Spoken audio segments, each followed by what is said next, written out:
Now, something that you've written extensively about, and I think something that we get questions about all the time is real estate.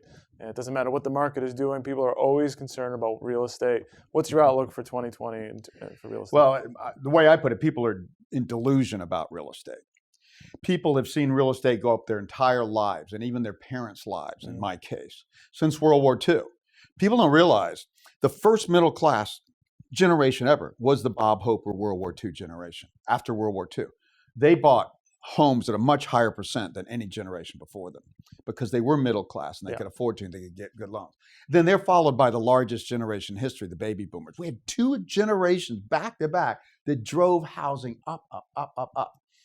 What's real happening estate never goes down, Harry, right? That's exactly. People think real estate cannot go down. They're not making any more. But I've studied long-term history all throughout Europe. Real estate goes up and down just like the stock market over generations and stuff like that.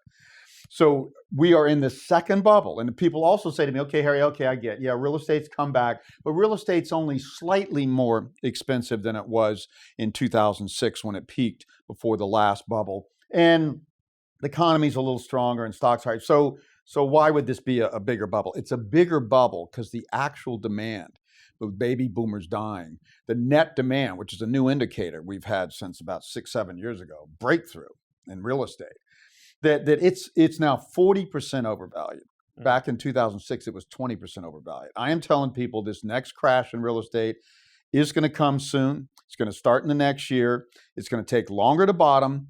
And it's going to go down more like 50% versus 34% last time. That's a huge difference. So if you think a lot of people were underwater last time. So real estate is where I warn people the most, and they listen the least because they're in delusion about real estate. Get off this delusion. That real estate's going to hurt people more than stocks. Because even when stocks finally crash, well, you can sell on a bounce or something. When real estate starts going down, it clams up. Right. You can't sell it at any price. And people have debt against it, so it hurts much more, and they get foreclosed and they lose their home. And the banks are obviously way more exposed to real estate than stocks. So real estate is going to be the worst part of this downturn. And most people feel like, oh, that was a fluke in 2008, that crash. No, this is the second real estate crash, and like the stock market, this crash is going to be worse than the last one. So everything's going to be worse than 2008.